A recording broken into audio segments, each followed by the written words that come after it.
आज हम जिन दस्तावेजों पर बात करने वाली हैं, वो किसी ऐतिहासिक रिकॉर्ड की तरह नहीं है। नहीं, बिल्कुल नहीं। ये तो एक थ्रिलर के आखिरी पन्नों जैसे लगते हैं।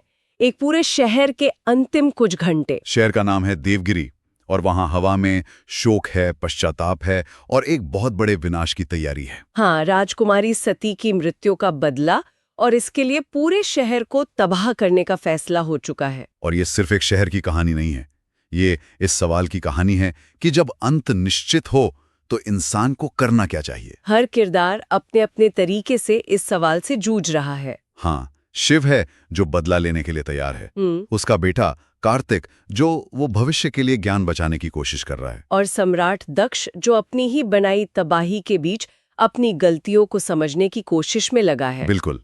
तो आज हमारी कोशिश यही रहेगी कि इन दस्तावेजों की परतों को खोलकर उस मानवीय नाटक और उन दार्शनिक सवालों को समझे जो इस तबाही के केंद्र में है। चलिए देखते हैं कि कैसे व्यक्तिगत फैसले एक सामूहिक त्रासदी को जन्म देते हैं। तो चलिए इस कहानी के सबसे दिलचस्प हिस्से से शुरू करते हैं।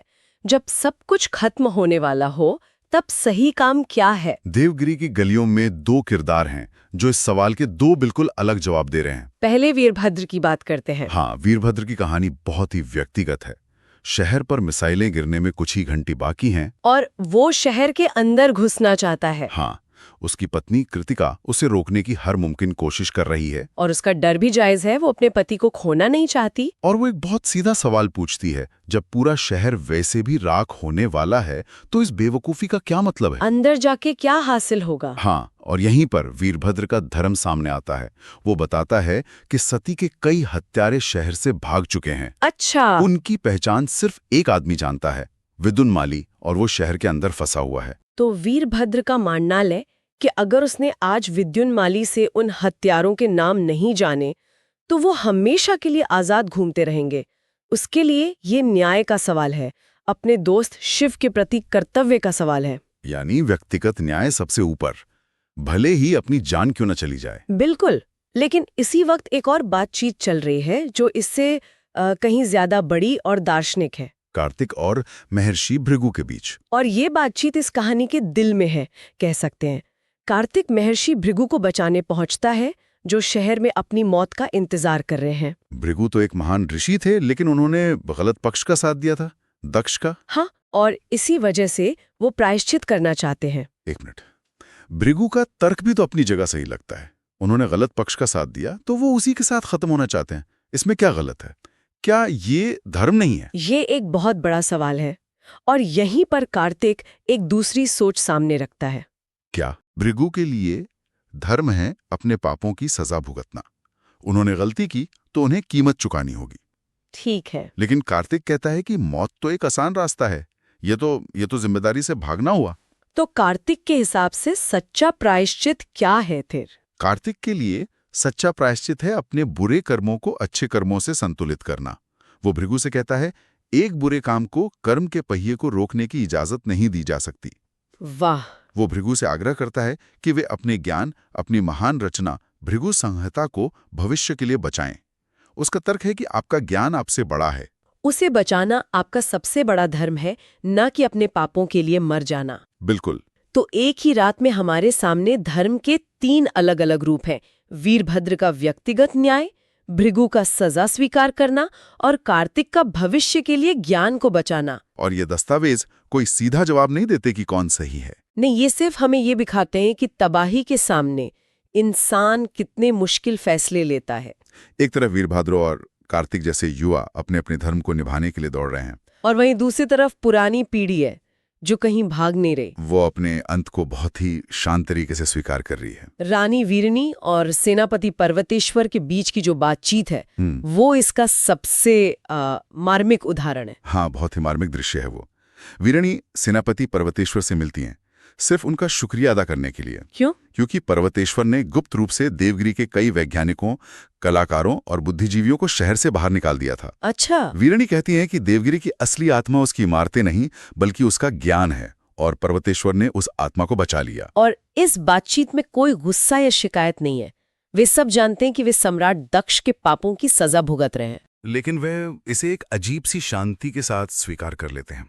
ये एक बहुत ही गरिमापूर्ण विदाई है। पर जहां वीरिणी और पर्वतेश्वर ने शांति पाली है, वहीं सम्राट दक्ष अपने ही मन की आग में जल रहा है। हाँ, इन दस्तावेजों में एक बहुत ही पावरफुल आइडिया है कि कैसे एक साम्राज्य का पतन किसी जंग के मैदान में नहीं बल्कि एक परिवार के अंदरूनी रिश्तों में शुरू हो सकता है। रुकिए, तो आप कह रहे हैं कि इस पूरे शहर की तबाही की जड़ें एक आदमी के पारिवारिक मसलों में है? हाँ, ये सुनने में अजीब लगता है, लेकिन ये दस्तावेज इसी तरफ इशारा करते हैं। दक्ष हमेशा अपने पिता ब्रह्मनायक की परछाई में रहा। वो अपने पिता की तुलना एक विशाल वट वृक्ष से करता है ना? बिल्कुल, शानदार, ताकतवर, लेकिन इतना घना कि उसके नीचे कोई और पौधा पनप ही नहीं सकता। और इसी सोच के साथ हमें एक फ्लैशबैक देखने को मिलता है, एक ऐसी घटना जिसने दक्ष को हमेशा के लिए बदल दिया। हाँ, कहानी हमें उस दिन में ले जाती है जब दक्ष ने अपनी बेटी सती को जंगली कुत्तों के एक झुंड से बचाया था। और इस कोशिश में वो खुद बुरी तरह घायल हो गया था। हाँ, और उस पल में उसे पहली बार लगा कि वो अपने पिता के साए से बाहर निकल सकता है। उसे लगा कि वो पंचवटी में अपनी पत्नी और बेटी के साथ एक साधारण लेकिन खुशहाल जिंदगी जी सकता है। लेकिन फिर उसके पिता ब्रह्मनायक वहां पहुंच जाते हैं और सब कुछ बदल जाता है। सब कुछ। ब्रह्मनायक आते ही दक्ष का मजाक उड़ाते हैं कि वो मामूली कुत्तों से लड़ते हुए इतना घायल कैसे हो गया, और फिर वो सती की बहादुरी की तारीफ करते हैं। उसी काम के लिए जिसके लिए दक्ष ने सती को डांटा था, यानी खतरे से खेलने के लिए। हाँ, और फिर आता है वो निर्णायक पल जब सती पूछती है, जब सती बहुत मासूमियत से अपने पिता दक्ष से पूछती है, आप दादाजी जैसे क्यों नहीं हो सकते? और ये शब्द दक्ष को अंदर तक तोड़ देते हैं। उसे लगता है कि उसकी अपनी बेटी ने उसे खारिज कर दिया है, उसे अपने पिता के मुकाबले कमजोर मान लिया है, और यही तिरस्कार, यही अपमान उसे अपने पिता जैसा एक क्रूर राक्षस बनने के रास्ते पे ढकेल देता है। तो एक छोटी सी बात, एक बच्चे का मासूम सवाल, और उसने एक सम्राट के पूरे चरित्र को जहरिया बना दिया, और अंत में एक पूरे साम्राज्य के विनाश का कारण बना। वर्तमान में वापस आकर हम देखते हैं कि दक्ष अपनी मौत का इंतजार कर रहा है। हाँ, और उसे दूसरे कमरे से अपनी पत्नी वीरिणी के प्रार्थना करने की आवाज आ रही है, लेकिन दोनों के बीच एक ऐसी खाई बन चुकी है जिसे अब पाटा नहीं जा सकता। वो अपने पश्चाताप के साथ बिल्कुल अकेला है। तो ये तो हुई तबाही के पीछे की मनोवैज्ञानिक वजह। अब बात करते हैं कि ये तबाही हुई कैसे। जो अस्त्र इस्तेमाल हुआ, पाशुपतास्त्र, ये कोई साधारण हथियार नहीं था। नहीं, बिल्कुल नहीं। दस्तावेज इसके बारे में जो बताते हैं वो आज के विज्ञान जैसा लगता है। मतलब ये कोई जादुई हथियार नहीं था? नहीं, इसे एक बेहद एडवांस्ड टेक्नोलॉजी की तरह समझाया गया है।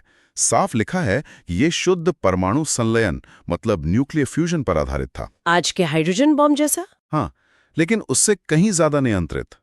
फिशन बमों के विपरीत, जो बहुत ज्यादा रेडियो एक्टिव कचरा छोड़ते हैं, एक शुद्ध फ्यूजन हथियार तुलनात्मक रूप से साफ होता है, लेकिन उसे शुरू करना बेहद मुश्किल होता है। और इसे लॉन्च करने का तरीका भी कमाल का था।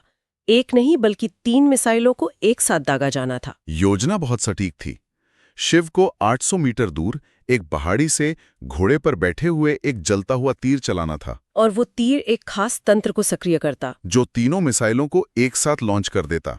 और मिसाइलों का रास्ता ऐसा तय किया गया था कि वे शहर के 3 अलग-अलग हिस्सों के ठीक ऊपर एक ही समय पर फटें, ताकि विनाश पूरा हो और रेडियो एक्टिव फैलाव कम से कम हो। बिल्कुल। शिव तैयारी करता है, हवा का जायजा लेता है। तारा उसे चेतावनी देती है कि तीर चलाने के फौरन बाद उसे वहां से भागना होगा, क्योंकि उसके पास 5 मिनट से भी कम का समय होगा। वो तीर चलाता है, निशाना सटीक लगता है और वो अपने घोड़े को भगाता है। लेकिन यहाँ पर कहानी एक मनोवैज्ञानिक मोड़ लेती है। उसे एक घायल और लहूलुहान सती दिखाई देती है, जिसका पीछा दक्ष की शक्ल वाले सैनिक कर रहे हैं। तो सबसे जरूरी पल में उसका दिमाग उसे धोखा दे देता है। वो जानता है कि ये सच नहीं हो सकता, फिर भी वो उसे बचाने के लिए वापस दौड़ पड़ता है। बिल्कुल। उस पल में उसका सारा तर्क, उसकी सारी योजना खत्म हो जाती है। वो बस अपनी पत्नी को बचाने के लिए वापस भागता है। उसका दुख, उसका गुस्सा उस पर हावी हो जाता है। वो चिल्लाता है सती, और फिर विस्फोट होता है। एक चकाचौंध कर देने वाली रोशनी। धुएं के 3 विशाल मशरूम जैसे बादल उठते हैं और आसमान में एक दूसरे से टकरा जाते हैं। शिव अदृश्य न्यूट्रॉन विस्फोट की लहर की चपेट में आ जाता है। वो और उसका घोड़ा हवा में उछलकर जमीन पर गिर पड़ते हैं। और गिरने से ठीक पहले उसे सती का एक शांत और मुस्कुराता हुआ रूप दिखाई देता है। और वो उससे कुछ कहती है ना? हाँ, वो कहती है, तुम्हारा काम अभी खत्म नहीं हुआ है। और फिर एक आदेश देती है, अब और हत्या नहीं, जीवन फैलाओ, जीवन फैलाओ। और इसके बाद शिव बेहोश हो जाता है थोड़ी देर रुककर। वाह! तो प्रतिशोध का अंत और भी बड़े विनाश में होता है, लेकिन सती का वो आखिरी संदेश, जीवन फैलाओ, ये सब कुछ बदल देता है। बदला पूरा हुआ, पर कीमत चुकाने के बाद एक नया मकसद मिला। ये कहानी का सबसे बड़ा टर्निंग पॉइंट है। प्रतिशोध का चक्र अपने चरम पर पहुंचकर खुद को ही नष्ट कर देता है, और उसी विनाश के बीच से एक नया निर्देश निकलता है, सृजन का। बिल्कुल। तो इस महाविनाश के बाद क्या बचा? कहानी 30 साल आगे छलांग लगाती है। हाँ, और दृश्य पूरी तरह बदल चुका है। हम मानसरोवर झील पर हैं, कैलाश पर्वत के पास। और शिव? शिव अब एक तपस्वी का जीवन जी रहा है। लोग उसे महादेव के रूप में पूजते हैं, लेकिन दस्तावेज कहते हैं कि देवगिरी के विनाश के दिन के बाद वो कभी मुस्कुराया नहीं। और उसके माथे पर जो निशान है, हाँ, न्यूट्रॉन विस्फोट ने उसके माथे पर एक गहरा निशान छोड़ दिया है, जो एक बंद तीसरी आंख जैसा दिखता है। और दुनिया भी बहुत बदल चुकी है। सोमरस का ज्ञान, जिसे कार्तिक ने बचाया था, अब तिब्बत के एक नए शहर लहासा में सुरक्षित है। जहरीली हो चुकी सरस्वती नदी का रास्ता बदल दिया गया है ताकि जमीन को विकिरण से मुक्त किया जा सके। उसकी सहायक नदियों यमुना और सतलुज का मार्ग बदला गया है। यमुना को गंगा में मिला दिया गया है, जिससे एक नई पवित्र संगम का निर्माण हुआ है। और मेलुह का महान साम्राज्य बिखर चुका है और अब छोटे छोटे स्वतंत्र राज्यों में बंट गया है। और शिव के बेटे गणेश और कार्तिक, वे अब पूरे भारत में देवताओं के रूप में पूजे जाने लगे हैं। गणेश शुभारंभ के देवता और कार्तिक दक्षिण में योद्धा देवता के रूप में। लेकिन इन सब बदलावों के बीच एक राज भी खुलता है। हाँ, एक राज। शिव को सालों बाद पता चलता है कि उसके मना करने के बावजूद उसकी पत्नी काली, उसके बेटों गणेश और कार्तिक और कुछ अन्य साथियों ने, उन्होंने क्या किया? उन्होंने गुप्त रूप से मिस्र जाकर सती के असली हत्यारों को ढूंढ निकाला था और उन्हें एक लंबी और दर्दनाक मौत दी। तो बदला तो फिर भी ले लिया गया, यानी हिंसा का वो चक्र जिसे शिव ने तोड़ने की कोशिश की, वो खत्म नहीं हुआ, बस छिप गया। बिल्कुल। ये दिखाता है कि न्याय और प्रतिशोध की भावनाएं कितनी गहरी और जटिल होती हैं। शिव ने भले ही एक बड़ा आध्यात्मिक रास्ता चुन लिया हो, लेकिन उसके परिवार के लिए सती की मृत्यु का घाव इतना गहरा था कि वे बिना बदला लिए नहीं रह सके। तो इन सभी दस्तावेजों को खंगालने के बाद हम वापस अपने शुरुआती सवाल पर आते हैं। हमने देखा कि कैसे प्रतिशोध की एक विनाशकारी कीमत होती है, कैसे व्यक्तिगत गलतियां जैसे दक्ष की पूरे साम्राज्य को तबाह कर सकती हैं। और हमने कर्म और धर्म की अलग अलग परिभाषाएं भी देखी। भृगु का प्रायश्चित, वीरभद्र का न्याय और कार्तिक का भविष्य के लिए ज्ञान बचाने का धर्म।